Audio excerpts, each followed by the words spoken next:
Öskürəyin uzun bir müddət olmağı haqqında danışılır və deyirlər ki, hal-hazırki virus məhz bax bu öskürək problemi ilə əlaqədar olaraq özünü virusa verir. Bəli, bir qism hallarda öskürək ola bilər, öskürəksiz olan xəstələr də ola bilər. Ümumiyyət etibarən demək istəyirəm ki, tənəffüs orqanlarının xəstəlikləri zamanı ilk əmələ gələn əlamətlərdən biridir və ən sonda da keçib gedir. Sizi qorxuzmasın. Amma öskürəyin, məhz öskürəyin müalicə edən əlahiddə ayrıca bir dərman preparatı yoxdur. Xəstəliyi müalicə eləmək lazım. Daha doğrusu, xəstəni müalicə eləmək lazım. Bax, belə olunca öskürəyiniz keçəcək.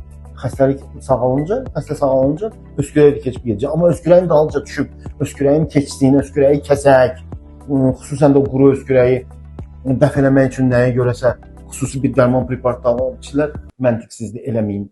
Yalnız vəziyyətiniz pisləşə bilər bundan sonra.